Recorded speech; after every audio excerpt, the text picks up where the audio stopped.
everybody. So glad you can join us today. This is Grace Coffee Break. It's where we talk about all kinds of issues of faith and life and drink coffee, of course. Hope you can follow us on Facebook, keep up to date with new episodes and lots of other things we have going on as a church. And with that, grab yourself a cup of coffee, maybe tea, and let's get into it. I'm here with Marc again today. And before we get into our continuing discussion on spiritual disciplines, what kind of mug do we have today? I'm old school, sporting the Grace mug. All right, representing Grace. I was feeling my show tunes today. Oh, Lion King. Very nice. I will not horrify the audience with my rendition of Circle of Life, but it's pretty fun. I don't know. So if someone's watching, whoever's watching, if you want an episode to include Kelly's rendition of some song from The Lion King, I want you to blow up the comment section right now and just said, yes, Kelly, sing. Kelly, just bombard the comment section. And if we get super bombarded, guess what? You're singing. I would actually warn them. I will sing if you bombard it. So like. Oh, there you go. There's your challenge. For those that are watching Coffee Break, there's your challenge. Careful what you ask for. Woo! All right. Well, we're continuing our conversations on spiritual disciplines and practices and kind of shaping them up within this sphere of ways in to a relationship with God and a means of cultivating that kind of vibrant relationship, in particular in this season that we're in, where a lot of our ways and means of practicing and being close to the Lord in our faith are different or not available. So today's topic, which is near and dear to my heart, is fellowship, an extrovert's heaven. So with that, Marc, can you shape up for us what fellowship is? And I was thinking about it, and fellowship is not a term I think I've ever encountered in the secular world or in another religion. It seems to be kind of unique to the Christian faith and walk. So what is fellowship, and is it just hanging out with Christians? Because check. Yeah. So, let me establish first that it's biblical. So we're talking about biblical fellowship. So Acts 2, that whole last paragraph in Acts chapter 2, where it says they devoted themselves to the apostles' teaching, to fellowship, breaking of bread, and the prayers. So fellowship, in the Greek, the word koinonia, which is a pretty well-known, it's probably one of the most well-known Greek words. It's used, in all kinds of things. It's even affinity groups and church gathering spaces have been called koinonia. It's just been used all kinds. Unfortunately, because of that, there's been a lot of misconception and cultural baggage that's been attached to the word fellowship. It's, just like you said, when we define it, what are we talking about? We're just hanging out with other believers, Christians, let's get the way I've seen it talked about in church. I'm sure you've seen the same thing, right? It's like, yo, let's go grab some Buffalo Wild Wings and watch the game. And if I just happen to invite 3 or 4 Christians, that's fellowship. I'm fellowshipping. Yeah, you're fellowshipping while you're stuffing your face and yelling for your team and stuff like that. And so, I'm, people may take issue with this one, right? But strictly speaking, no, that's not really fellowship. So what are we getting at when we say fellowship? Fellowship really is a spiritual practice or a spiritual discipline, a practice in which you intentionally engage sharing your life and your faith with others, acknowledging that you are on a journey together. Here's where Peter's description of the Christian life just, sort of chimes in hard.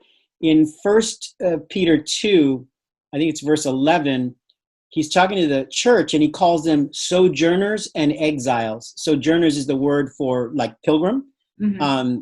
And that really is the picture of the Christian life, right? Paul in Philippians, our citizenship is in heaven. We're not, the reality of being a follower of Christ means that this world is not our home. We are on a journey through this life, much like the Israelites in the desert, right? They're a people of faith walking through the desert, but the desert wasn't their final destination. It was the promised land. And so that's a beautiful picture of sort of our walk of faith. Fellowship is that sharing that takes place while we're on the journey together. Now, that's a really important aspect because fellowship does require for us to share life. Yeah. Can it mean share food? Yes. But with the intent and the purpose of mutual encouragement, sort of mutual chiming in with each other, understanding where we are on our journey, struggles, joys and celebrations, questions. That's really the nature of fellowship, is acknowledging, having conversations as we're moving through life together. So believe it or not, and I'm sure you're going to love this, the person I think who modern day helps us to understand fellowship is Tolkien in his famous Fellowship of the Rings. And if you haven't read it, I watched it last week. Yeah, so if you haven't read it, read it, the whole trilogy. If you haven't seen it, it's a great saga and series of movies. But think about, if for those that haven't read the book or seen it, let me summarize it for you. The Fellowship of the Ring is about this eclectic gathering of individuals, elves and humans and dwarves and wizards and and hobbits. And so this weird gathering of very different cultures and very different people, but their lives become kind of inextricably bound together in a common journey. And the journey in the story is to destroy this evil ring, right? The ring that represents actual sin in Tolkien's world.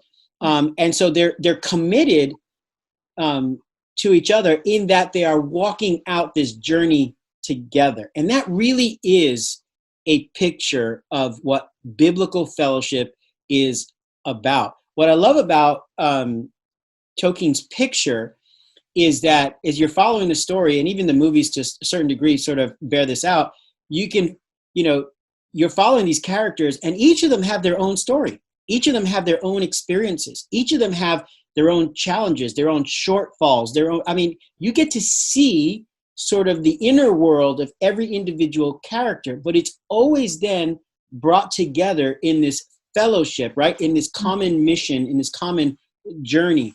And that is a beautiful picture of what fellowship truly is about. It is about sharing our journey. If we're trying to get over this hill, it's sharing that. If we're in this beautiful valley, it's sharing that. If we're in the valley of the shadow of death, it's sharing that. So that is as best as I can, sort of try to paint the picture of what biblical fellowship is. Right. So what's the value then of that? Because I'm an extrovert, so I'm like, yeah, of course, I'm gonna share everything. I love sharing stuff, and sharing my life, and I also have no filter, so that just suits me just fine. But for the severely introverted, which is interesting because some of my closest friends have been severely introverted, and it's been some work on both parts. What's the value for them? For the introvert who says, no, I've got like my one person, or I'm close with my family. And so why do I need to go beyond that? Why do I need to get this kind of group of people that I'm fellowshipping with, that are journeying with me?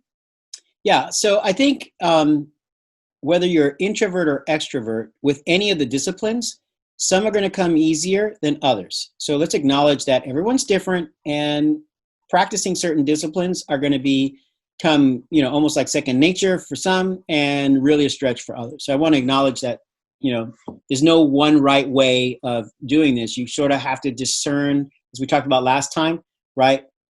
Practice these disciplines in accordance to your own soul, what your soul needs and where you are. You should always have a little bit of room for stretching to the uncomfortable, but this is not a one-size-fits-all by any means. So let's sort of dismiss that part.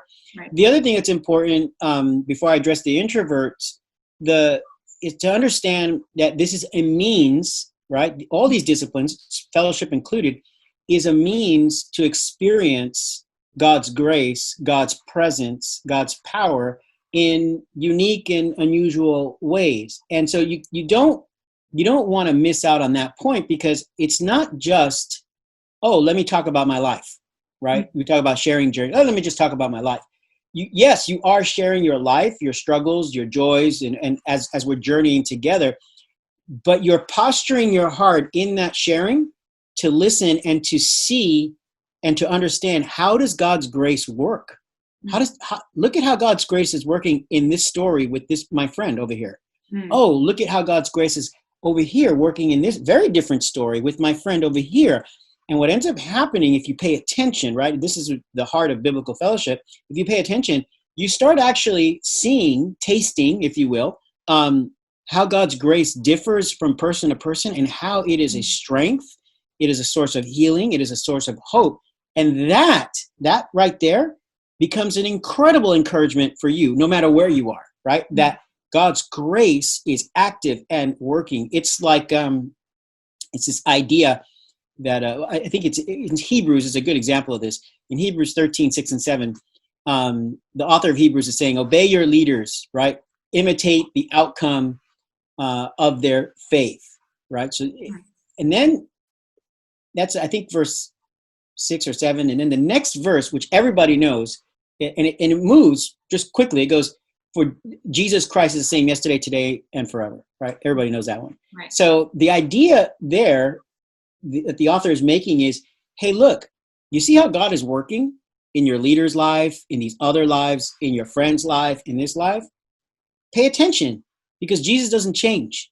The same thing that he did in Moses' life, he can do in your life. The same thing that he did with David, he can do in your life. The same thing that he did over here, he can do in your life. And that's really sort of the heart encouragement of fellowship, right? Okay, so with that in mind, my introvert friends, fear not. There is plenty here for you to engage. Acknowledge this, that if you are introvert, this is going to, there's a reason why they're called spiritual disciplines. This is going to cost you. There's certain disciplines that will cost you to get an experience of grace or perspective or insight, or to hear God's voice, and some means of grace. And there's always a cost to that. Some of the costs and some of these practices come a little easier and some harder. So don't be discouraged, my introverts. Don't be discouraged. No one is saying that, oh my gosh, if you don't turn yourself into this extrovert, man, you're not with it. You don't get it. That's not true at all. I think at the heart for the introvert, the heart is understanding that you need others in your life. So think of it that way. Think of connection with other people as a means of sharing your story and receiving grace as you hear their story. That doesn't have to happen with 50 people, right? It doesn't have to happen. That could happen with 2 or 3. And Jesus himself said, where 2 or 3 are gathered, there I am. So let's dismiss this picture that, oh my gosh, if I don't go out with my 25 friends and we don't go camping together, or we don't do this church activity together, if I don't immerse myself in this highly social, I'm not really practicing fellowship. That's just not true. I would encourage, as you're feeling that you're being led by God, I would encourage broader and broader engagement with people. I think that's healthy, acknowledging that this is a stretch. I have friends of mine that are introverts that do this very well. They'll go and engage and be encouraged, but it costs them. After that event is done, they need to go back and be like, I need to go in my cave. I need to do some meditation. They'll listen to last week's thing and be like, you know what? I just need to charge the battery. That's totally fine. I mean, we're all wired differently, but fellowship can be practiced by one and all. Again, to the differing degrees that our wiring allows. I say you just need to be careful and discerning in how you're practicing some of these things. But definitely, I mean, the reason why it's important is because it is another means of experiencing God's grace in your life. Yeah, and I mean, I can testify to that. I've had the blessing of some good friends in fellowship and have seen God do some pretty wild things in their life. And I go, wait a minute, can I pray for stuff like that? Can I ask God for this, what seems to me to be huge. And it has at times certainly stretched my faith to go, oh, I think God might be bigger than I previously thought. But also to follow up while you were talking about the introvert and the cost and not feeling like you have to have 25 people. I think there's danger too for the extrovert, where you can get confused and think, well, I've got all these people in my life, and it's a quantity versus the quality. And I think fellowship will hit more at the quality of, I make friends everywhere. I go into a bathroom at a restaurant and I come out with a bunch of friends and people make fun of me, but I'm like, I heard their life story. We're friends now. But then the people who know me deeply, who can hold me accountable, who have been involved, who have watched my life and I watch their life, well, that circle is significantly smaller. Yeah. I mean, so you got to be careful on that point. Exactly. Because there's no hard lines to draw here. So, in the beginning of our episode, I mentioned how, fellowship has in the church, by and large, by Christians, cultural Christians, especially, it's sort of, hey, let's get a bunch of, our friends from church and let's go watch a football game. And now that becomes fellowship. Mm-hmm. And I said, not strictly biblical. That's not biblical, strictly biblical fellowship. Now, that does not mean that fellowship can't happen at a football game, right? When you're there with your friends. So I want to be clear that in the intent has to be there, right? This is what we're doing, and it could be it could be anything taking the form of a bike ride with a couple of people, to a walk along a beach, to to a lunch, to watching a game, whatever. You hit it right. It's the intentionality of being able to share in God's grace on this journey together. The other thing that fellowship does for anyone who practices it, it is a constant reminder that your faith is not a solo project. Mm. And that's something that we here at Grace, it's kind of sort of one of our isms, right? We say that all the time, faith is not a solo project. And it's very true. And you're reminded every time you gather and you hear stories of what's going on in people's lives, you are reminded that you're not alone. People struggle. People have highs and lows. God is working in the midst of us, his gathered people. And that's the other thing. It's not only that faith is not a solo project, but fellowship reminds us that we're part of a family, right? That we're never alone, never. And so these are important. And often we dismiss those, right? It's easy to dismiss those and be like, oh, I don't want to hang out right now. I'm too tired. Or I don't want to go over there, and there's nothing really going to happen. You ever, the common one for me is like, you get up on Sunday, I don't want to go to church. I don't want to go. I'm just too tired. Lord knows, man, I was up late and I was doing all kinds of good things or not so good things. And, I don't want to go to church. So but that little voice inside of you makes you get up and, jump and get to church. And then you have this experience. Now, it could be the worship experience. It could be the sermon. It could be you saw someone there, whatever. But as we gather as a church in real fellowship, something happens. And then you walk away and you say, what? Man, I'm so glad I came, right? Yeah. So that's the idea behind fellowship, is don't underestimate what God can do in the sharing of a life and the sharing of a story. Mm-hmm. It may be that in that little football game, coffee, lunch, walk along the sidewalk, whatever, that you're with a couple of believers and journeying together, you never know what story is going to emerge that will ultimately shape your life or bring a word from God for you for the season or the situation that you're in. Yeah, amen. So then as we're kind of wrapping up, wanting to bring it a little bit again back into the practical and into the difficulty of the space we're in. We can't as easily, we can't go to church. We can't see someone in the lobby and give them a hug. We can't go physically out with people whom we haven't seen for the past 2 months during quarantine.